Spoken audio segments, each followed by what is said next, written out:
tomar as almas debaixo do altar.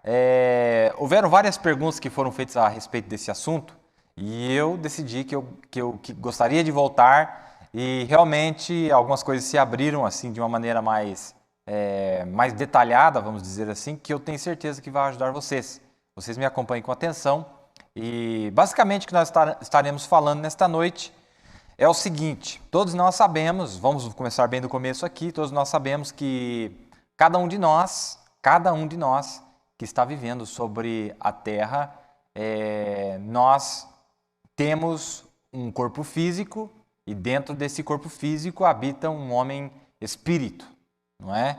E este homem espírito, quando ele morre, este espírito ele vai para a presença de Deus ou vai para a região dos perdidos, né? O corpo vai para a sepultura, mas o seu espírito tem que ir para um desses dois lugares. Ou ele vai para a presença de Deus, ou ele vai para a região dos perdidos. Então nós estamos vendo o seguinte, que para o crente, para nós, foi prometido, Paulo diz, que se esse tabernáculo terreno se desfizesse, isto é, se nós formos para a sepultura, nós já tínhamos um outro, não feito por mãos, que nos esperava no céu, celeste. Então significa que é um corpo, não é? É um corpo que espera-nos no céu. Nós temos esse corpo já nos esperando para qualquer um de nós que somos verdadeiros crentes na hora que estamos vivendo e aqueles do passado também, aqueles que viveram durante as eras. Cada um deles tem esta promessa, porque aqueles que morreram em Cristo, Cristo haveria de tornar a trazê-los na sua vinda, de acordo com Tessalonicenses 4, na primeira carta, não é? Então nós vemos, enquanto eles esperam lá, eles estão em seus corpos celestes. Mas aí, nós queremos dar uma olhada em alguns detalhes, porque debaixo do quinto selo foi nos revelado algo que eu acho que é de muita valia para nós entendermos o quadro. Primeiro, aquela visão, a grande pergunta é, a visão do quinto selo, aquela visão do quinto selo. Vamos ler primeiro aqui para nós detalharmos. O quinto selo está falando o seguinte: quando é aberto o quinto selo, está em Apocalipse 6, no verso 9. Diz assim, ó: e havendo aberto o quinto selo, vi debaixo do altar as almas dos que foram mortos por amor da palavra de Deus e por amor do testemunho que deram. Então aqui está dizendo que viu as almas daqueles que foram mortos por amor da palavra de Deus e por amor do testemunho que deram. E clamavam com grande voz, dizendo: até quando, ó verdadeiro e santo dominador, não julgas e vingas o nosso sangue dos que habitam sobre a terra? E foram dadas a cada um compridas vestes brancas, e foi-lhes dito que repousassem ainda um pouco de tempo, até que se completasse o número de seus conservos e seus irmãos, que haviam de ser mortos como eles foram. Bom, a primeira coisa que nós vimos quando o profeta veio trazendo para nós a revelação do quinto selo, né? Quando o selo se abriu, a primeira coisa que nós vimos é o seguinte, é que este grupo ali são os judeus. Não é? Não é isso que ele disse? Aquele ali são os judeus que foram mortos pelas mãos daqueles 4 anjos, aqueles 4 líderes de Estado, aqueles 4 ditadores, né, poderíamos dizer, que trouxeram essa perseguição sobre os judeus lá na Primeira Guerra Mundial e na Segunda Guerra Mundial, e mataram, e crucificaram, e queimaram, e atiraram neles, e queimaram eles. Mas aqui, quando o quinto selo abre, nós vemos que este grupo todo foi salvo. Este grupo inteiro de judeus que não havia aceitado o evangelho, capta uma coisa muito tremenda aqui, irmãos. Este grupo de judeu não havia aceitado o evangelho. A única coisa que eles tinham era a lei do Velho Testamento, Moisés, até o finalzinho do Velho Testamento. Era a única coisa que eles tinham e eles viveram por aquilo. Logo, eles não tinham a mensagem da graça. Logo, eles não tinham a revelação da palavra de Deus que foi dada na dispensação dos gentios. Bom, por que eu estou dizendo isso? Basicamente, esse povo morreu sem conhecer a palavra. A única coisa que eles conheceram foi o aspecto da lei da palavra de Deus. Mas foram-lhes dadas vestes brancas e o profeta identificou esse grupo para nós. Eles são aquele grupo de judeus que foram mortos pelas mãos daqueles ditadores. Bom, até aí parece que está tudo bem, não é? Simples de entender, muito fácil. Mas este mistério do quinto selo está revelando muito mais coisa do que você pode imaginar, que você jamais poderia imaginar. Esse mistério do quinto selo está revelando para nós algo que eu gostaria de falar, mostrar para vocês aqui. Li primeiro esse texto para nós fazermos uma base. Nós sabemos, como nós vimos nas lições anteriores, voltando um pouquinho aqui, nós sabemos que quando os santos, antes do Calvário, antes do sangue de Jesus ser derramado, até mesmo os santos, deixa eu falar assim, até mesmo os santos, quando eles morriam, eles não podiam chegar à presença de Deus, não é isso? Eles não podiam chegar na presença de Deus e eles ficavam em um lugar chamado o paraíso, não é? Que era uma ala que existia dentro do inferno, como você vê lá no livro de Lucas, naquela visão sobre o jovem rico, não é? Que pedia para Lázaro molhar a sua língua, não é? E lá estava Lázaro junto com Abraão, etc. Vocês conhecem a história. Mas, então, mesmo os santos que haviam confiado na promessa da vinda do Messias, eles não podiam chegar à presença de Deus. Logo, estavam separados de Deus, porque o sangue de bodes e de cordeiros e de animais não podia remir o pecado, apenas cobria o pecado. E eles tiveram que esperar até que o sangue de Jesus fosse derramado, para que agora, através do sangue de Jesus, eles pudessem ficar na presença de Deus. Então, aí sim, eles vão para debaixo do altar. Aí você disse, mas irmão Billy, eu pensei que esse debaixo do altar era só os judeus ali que foram perseguidos. Calma lá, eu estou dizendo para vocês, tem muito mais detalhe aí do que você imagina, certo? Bom, agora, falando sobre os santos, vamos dar uma olhada no que aconteceu lá no Velho Testamento primeiro. Há uma escritura que revela muito para nós, e esta escritura está no livro de Samuel, 1 Samuel, capítulo 28, a partir do versículo 14, para economizar tempo. Aqui nós abrimos a nossa cena, quando Saul havia se desviado dos caminhos do Senhor, e o Senhor já não lhe falava mais, nem através de visões, nem através de sonhos, nem pelo Urim-Tumim, e nem através dos profetas. Deus não usava ninguém para falar com ele em nenhum modo, de nenhuma maneira. E ele, desesperado, usou uma maneira totalmente contrária à palavra de Deus, e ele vai naquela bruxa, naquela feiticeira de Endor, e pede que ela trouxesse ele de volta. Bom, então, quando ela traz Samuel de volta, lá do paraíso, lembre-se, Samuel estava no paraíso, tá? Ele não estava ainda na sexta dimensão, porque ele estava também esperando pelo sangue de Jesus ser derramado.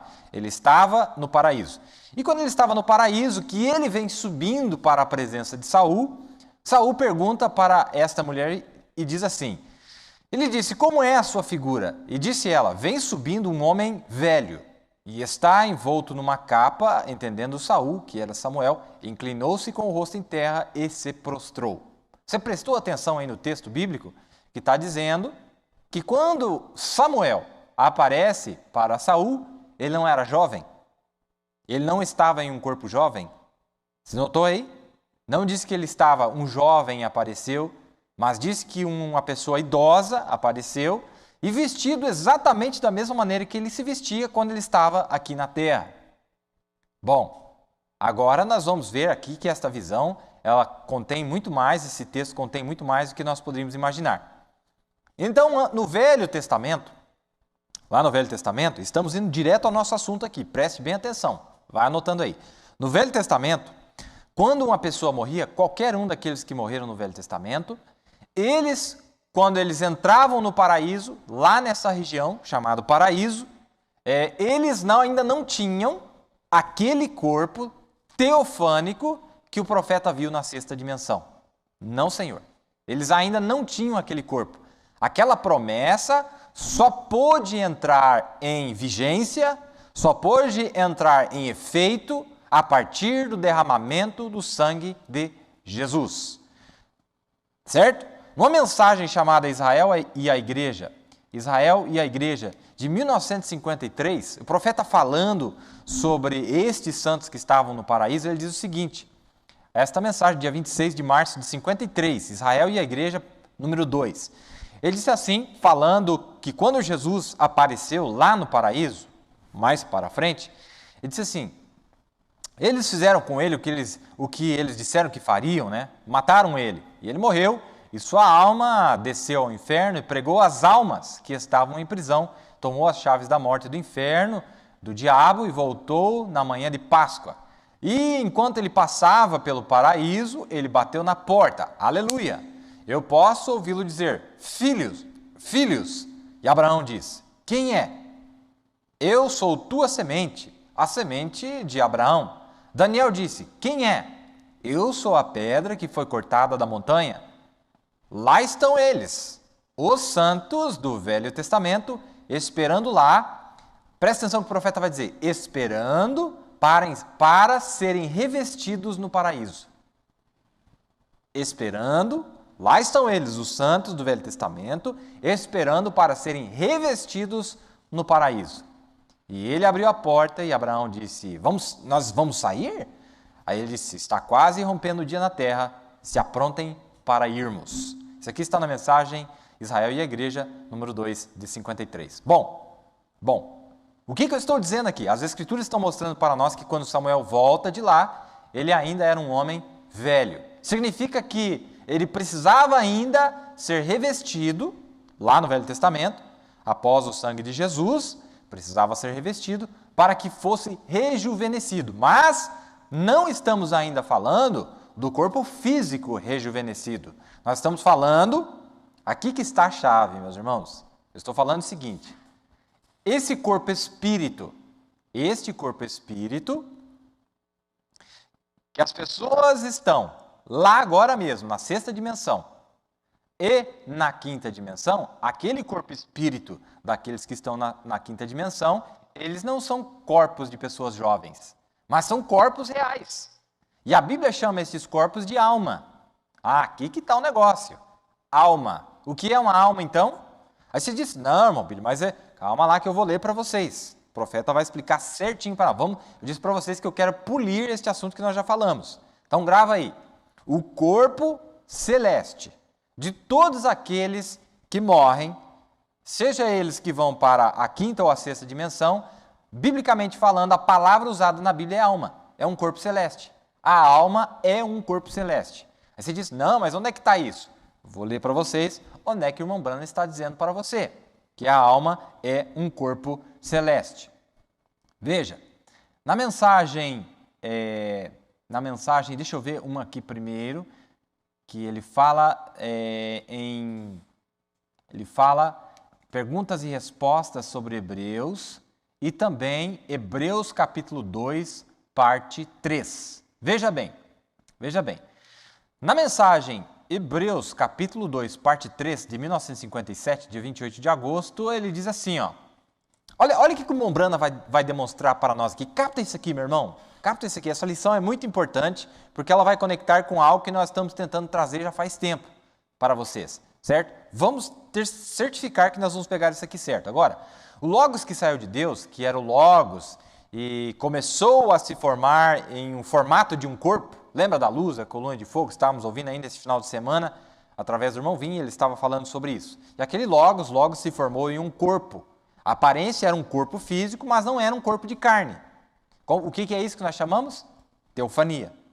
Corpo celeste. Mas agora eu vou dar outro nome para isso aí. Alma. É a mesma coisa. Aí você diz, não, irmão, mas não pode ser. Calma, vamos ver o que o irmão Branham vai dizer aqui para nós. Olha, e este corpo, e este formato de corpo foi chamado pelos ensinamentos dos estudiosos de Logos, o Logos que saiu de Deus. Em outras palavras, uma melhor palavra para isto é o que nós chamamos de teofania. Teofania é um corpo humano que está em uma forma glorificada. Aí ele diz, não exatamente com carne e sangue, como será lá no seu estado glorificado, falando milênio, tá certo? Mas é uma forma de um corpo humano que não come, também não bebe, mas é um corpo que está esperando por nós assim que nós sairmos deste. Agora, lá, nós entramos naquele corpo, e este é o tipo de corpo que Deus estava, pois ele disse, façamos o homem a nossa própria imagem, nossa semelhança. Nós já passamos por essas lições, mas vamos ver onde é que vai dar isso aqui.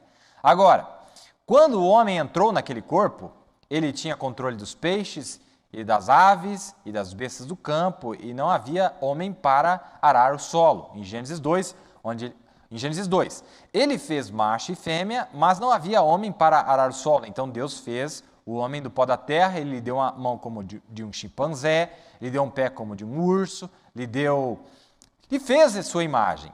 E este corpo terreno é a imagem da vida animal, e é feito do mesmo tipo de animal, e é feito do mesmo tipo de material. O seu corpo é feito do mesmo tipo de material que é feito o corpo de um cavalo, de um cachorro ou de qualquer outra coisa. É feito de cálcio, de potássio, de petróleo, de luz cósmica.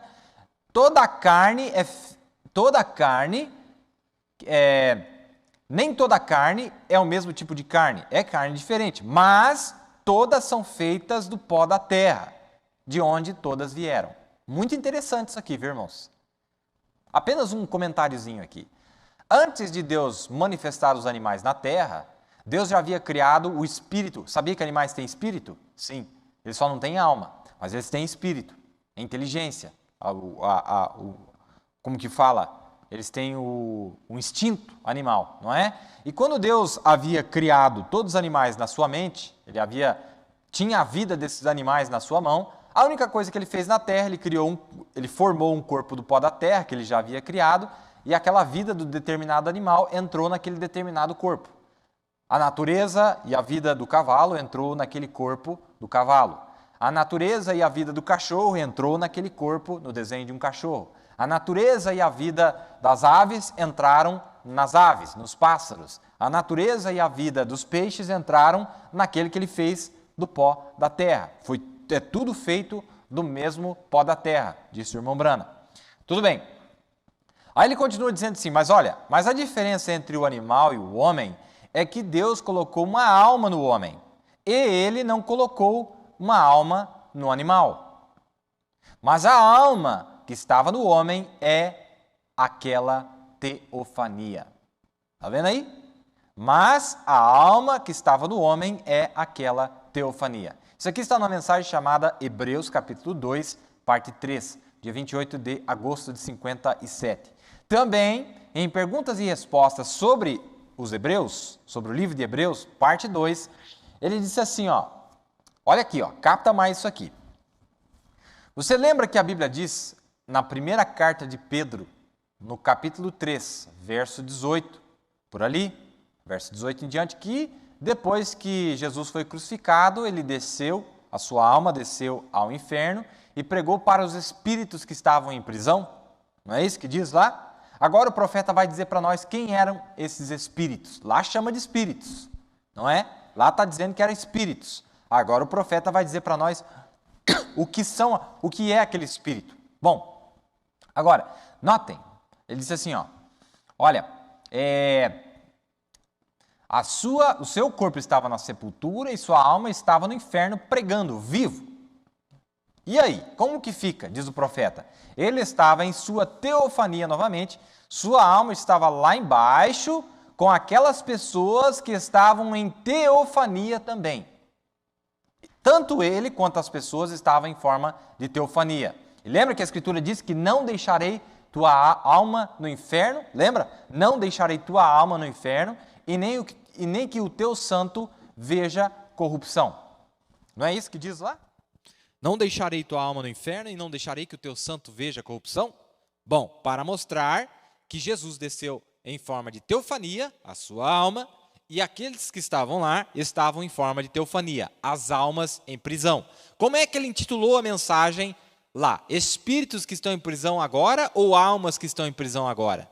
Almas que estão em prisão agora.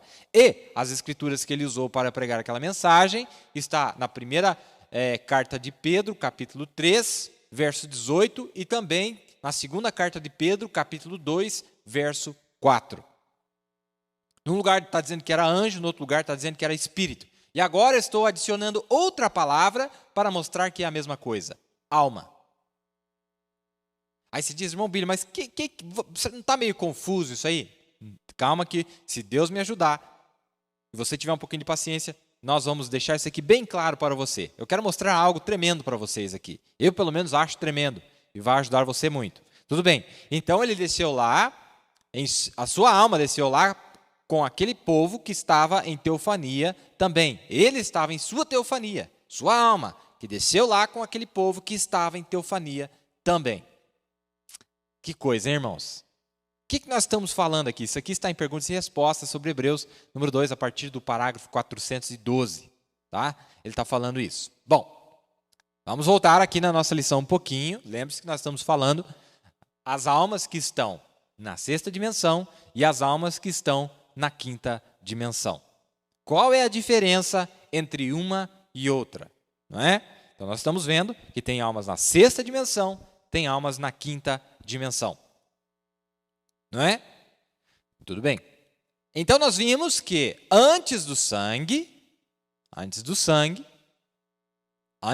de Jesus ser derramado, nós vimos que até mesmo os santos do Velho Testamento, que haviam confiado na promessa, não estavam em um corpo rejuvenescido. Eles ainda estavam em um corpo espiritual. Sim, era um corpo espiritual. Era um corpo celeste. Sim, era uma teofania. O profeta acabou de dizer para nós que era uma teofania. Mas não é aquela teofania que nos foi contada que o profeta viu lá, quando ele foi além da cortina do templo. Não, porque aqueles lá já estão revestidos, porque vieram depois do sangue. Eles não precisaram ir para o paraíso e serem revestidos, e serem rejuvenescidos, e estarem na presença de Deus, que é um lugar que nós chamamos a sexta dimensão. Certo? Então nós estamos vendo aí exatamente o que é que está acontecendo. Nós vimos Samuel subindo, velho. Nós vimos ele subindo velho. Ele estava na mesma forma que ele estava quando ele partiu para o Senhor. Não é isso?